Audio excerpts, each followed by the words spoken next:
Hello, I wanted to mention something about institutional racism and how it's really not the best way to approach or solve problems because it's an overgeneralization.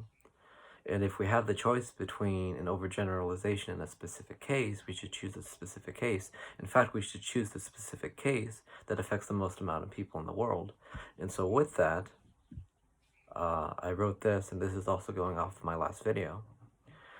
So, I treat all those from the rightful emotion of fear, however, if I wish to be naive.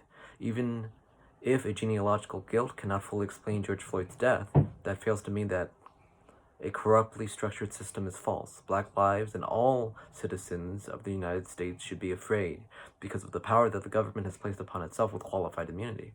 Individuals should know that the court case Pearson v. Ray in 1967 justified the arrest of black and white passengers for entering a white-only bus based on the common law of good faith immunity, also known as qualified immunity.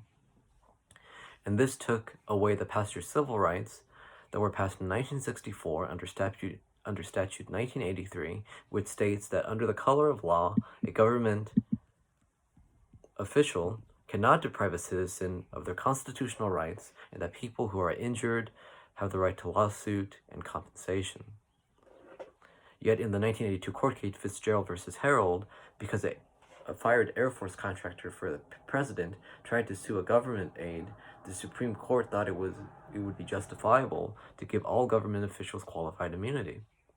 Qualified immunity means that in order to convict someone, an individual needs to be breaking both the Constitution and clearly established laws, which is an approximation of previous cases to one's own. A good example of this is Braxton versus Bracey 2014, where a cop was sued for excessive force by placing a dog on a man who was sitting while being detained, and the court ruled that even though a similar case, Edwards versus Stanley 2012, saw excessive force in a cop who let a dog bite a man lying down, that the cop could not possibly have known letting a dog bite a sitting man was wrong. West versus Winefield, a woman gives permission for cops to enter home while she takes children to school. So the cops bring a SWAT team to explode tear gas grenades in her home. She becomes homeless for 2 months. Cops were looking for the boyfriend, they say. Corbett versus Vickers 2014. Cop shoots 10-year-old child lying on the ground in the leg, and the officer tries to shoot the pet dog not posing a threat. All these cases have the same qualified immunity excuse that because it's never been done before, I didn't know it was wrong. Look for yourself to enumerate on the plethora of tragedies brought from this qualified immunity, and you will see that all that the law permits is creativity, uniqueness, and innovation in the criminal life of a cop.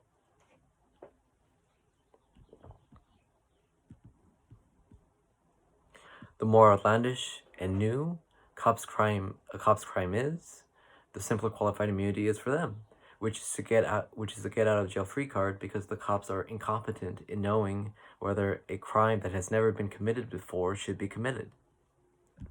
In conclusion, finally, we spoke of the law that pulls the strings behind injustice and how qualified immunity gives freedom for cops to break the law in new, exciting, and industrious ways. I hope from here we can all, by some means, place pressure on the Supreme Court to change this unjust rule so that our cops can act with reverence to the Fourth Amendment, no unreasonable search and seizure. Thank you and goodbye.